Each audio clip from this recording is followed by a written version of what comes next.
So here we are, guys. We did a little short putts drill.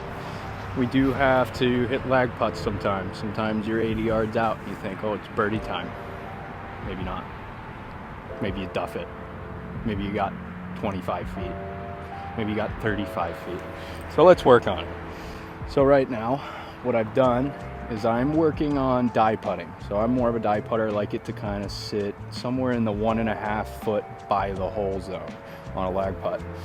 So a really interesting drill I like to do, not that interesting, pretty simple, but everyone neglects to do it. You have a little goal beyond the hole where you don't want your ball to pass. So what we've got is the flag stick just by the hole. I've got a tee set up at 15 feet. I've got a tee set up at 25 feet and a tee set up at 35 feet. You hit it outside of 35 feet, so you're a swing coach. I'm just kidding, but that's a different story. You gotta work on that too. But right now we're just doing some basic lag putting. Not the easiest putt in the world. It's got a little left to right break on it, but we're just working on speed right now. So 15-foot putt here.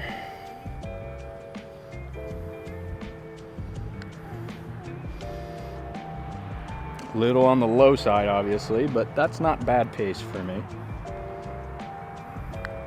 Now again, we want these traveling past the hole on the high side, but not so far past the hole that they're hitting my flag stick back there.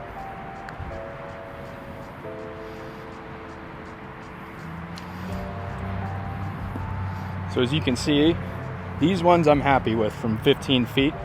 Obviously I want that putt to go in, but it's not going to go in all the time.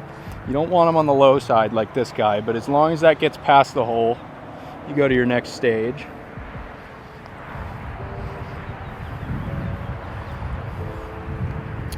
And here we've got 25 feet.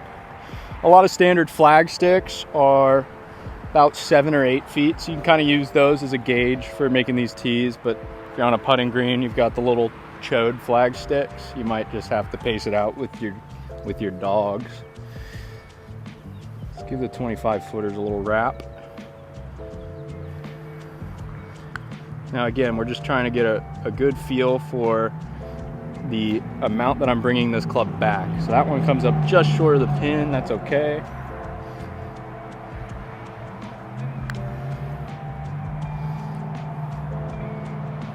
Another good miss there. I'm confident I'm going to make those coming back. That's the point of this drill.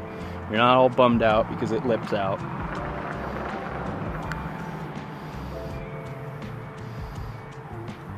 And another lip out there, but as you can see here, these all got a little momentum from the lip out, but they're still in a really confident zone for me to tap those in just like that.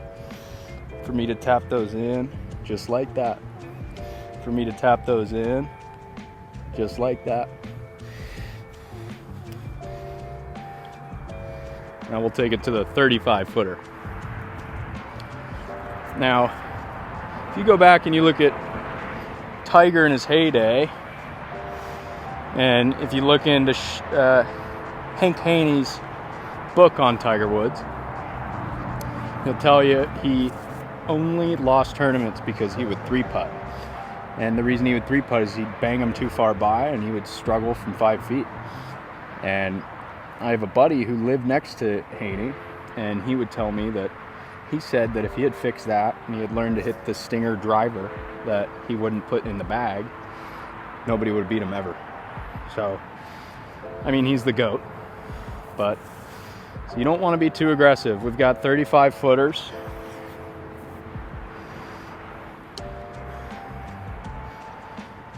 These can get a little bit more difficult trying to keep it in that pace parameter I've got set up. That one feels like it's a little long, maybe. Yeah, that's good pace. That's a good lag putt from there.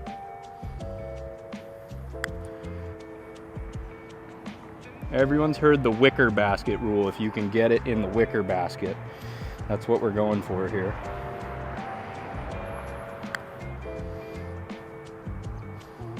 Can he get another? No. But as you can see, we've got the pace pretty much dialed on a Relatively quick green. We've got 15 footers, 25 footers, and 35 footers. And this here, you guys, is the money zone. It's not this one that's in the hole, because you're only gonna make a 35 footer. I mean, the best in the world are only gonna make that like 10 to 15% of the time. So you're gonna miss them. So this is where you wanna miss them. Thanks for watching, you guys. Try it sometime. You will not regret it. You'll go out, you'll play with your buddies, you'll play with whomever, and you're gonna play better golf.